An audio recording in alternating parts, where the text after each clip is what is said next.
Hello दोस्तों, आप लोगों का अपने YouTube चैनल में स्वागत है।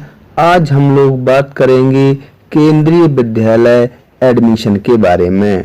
अभी तक फॉर्म क्यों नहीं आए हैं केंद्रीय विद्यालय में कक्षा 1 में एडमिशन के लिए? क्या निपुण भारत विद्या प्रवेश FLN आदि लागू हो रहा है या फिर उम्र में बदलाव किया जा रहा है?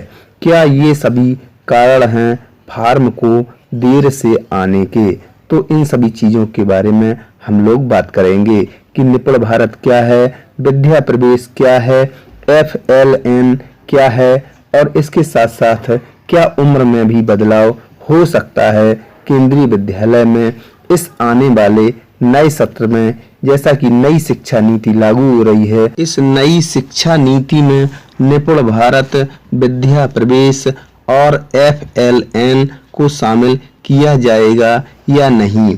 सबसे पहले देखते हैं कि यह निपुण भारत है क्या।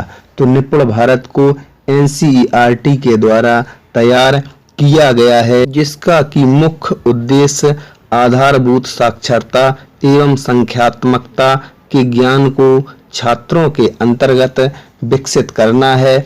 इस योजना के माध्यम से सन 2026-27 तक तीसरी कक्षा के अंत तक छात्रों को पढ़ने लिखने एवं अंकगणित को सिखाने की क्षमता प्राप्त करना होगा। अर्थात निपुण भारत का जो लक्ष्य है उसमें बच्चों को ओरल लैंग्वेज, रीडिंग, राइटिंग और न्यूमरेसी के बारे में जानकारी दी जाएगी। जैसे कि ओरल लैंग्वेज में बच्चों को अपने दोस्तों से तथा अपने टीचरों से किस प्रकार से बात करनी है। इसके साथ साथ रीडिंग में बच्चों को पढ़ना लिखना आना चाहिए और बच्चों को अंकों का ज्ञान होना चाहिए, जिससे कि उनको अंकगणित के बारे में भी कुछ सिखाया जा सके। तो सरकार का ये लक्ष्य है कि बच्चे जो कि तीसरी कक्षा के अंत तक पहुँचे, जब तक उन बच्चों को इन सभी चीज़ों का ज्ञान होना चाहिए। अगर इसमें उम्र की बात करते हैं तो कक्षा 1 के पहले जो उम्र रखी गई है वह 5 वर्ष से लेकर 6 वर्ष रखी गई है, तथा कक्षा 1 में जो उम्र है वह 6 से 7 वर्ष है और कक्षा 2 में जो उम्र है वह 7 से 8 वर्ष है, तथा कक्षा 3 में जो उम्र है वह 8 से 9 वर्ष है। जबकि केंद्रीय विद्यालय ने पिछले वर्ष इस एज को चेंज कर दिया था। जो कक्षा 1 में केंद्रीय विद्यालय में उम्र है वह 6 से 8 वर्ष है, तथा कक्षा 2 में भी जो उम्र है वह भी 6 से 8 वर्ष है।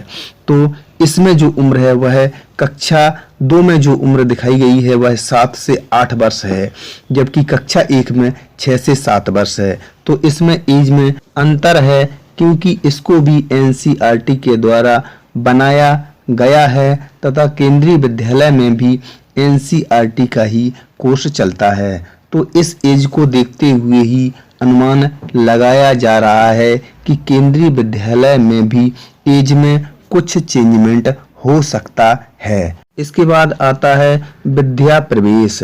तो इस कोर्स को विद्या प्रवेश और बाल वाटिका कार्यक्रम के उद्देश्यों और कार्यान्वयन को दिशा देने के लिए तैयार किया गया है।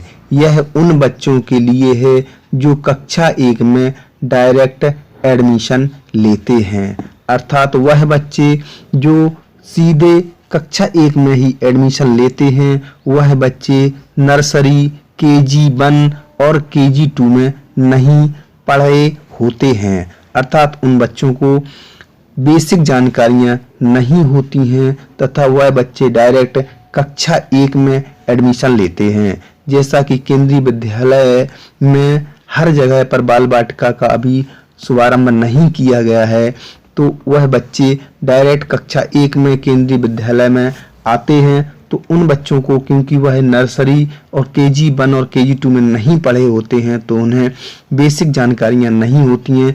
इस वजह से उन बच्चों को, ऐसे बच्चों के बीच में पढ़ना असहज लगता है जो कि नर्सरी, KG1 और KG2 में पढ़े होते हैं। तो इसी प्रकार के बच्चों के लिए NCERT के द्वारा यह 3 माह का कोर्स तैयार किया गया है, जिससे कि उन बच्चों को भी इन बच्चों के साथ में लाया जा सके। इसके बाद आता है FLN। FLN का full form foundational literacy and numeracy होता है और इसे हिंदी में मूलभूत साक्षरता और संख्यात्मकता कहते हैं। FLN मिशन निपुण भारत के तहत मूलभूत साक्षरता और संख्यात्मक मिशन है। FLN एक ऐसा मिशन है जिसका उद्देश्य 0 से 8 वर्ष तक के बच्चों का समग्र विकास करना है।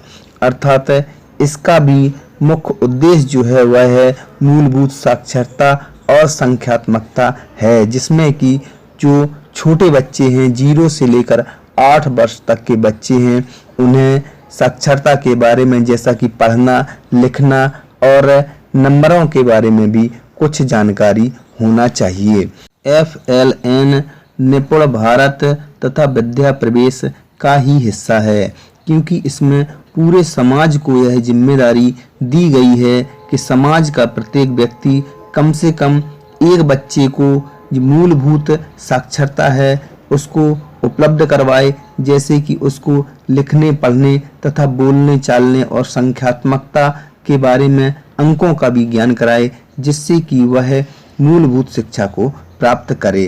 तथा इसमें स्रोत हैं वह है स्कूल है, लाइब्रेरी है, समाज है, आंगनबाड़ी है, इन सभी को इसमें शामिल किया गया है तथा इसका लक्ष्य है 2025 तक इस प्रकार की साक्षरता की दर को बढ़ाना है। तो कुल मिलाकर के छोटे बच्चों को खेल खेल में तथा उन्हें मूलभूत शिक्षा उपलब्ध करवाना सरकार का मुख्य उद्देश्य है तथा इस नई शिक्षा नीति में केंद्रीय विद्यालय के द्वारा किस प्रकार के परिवर्तन किए जाते हैं। तो हम लोगों ने इस वीडियो में संभावित क्या क्या संभावना है, जैसे कि निपुण भारत और विद्या प्रवेश तथा FLN, इसमें से क्या लागू हो सकता है तथा फार्म क्यों देरी से आ रहा है तथा इसके साथ साथ उम्र में भी क्या बदलाव हो सकता है, इन सभी चीज़ों पर बात की।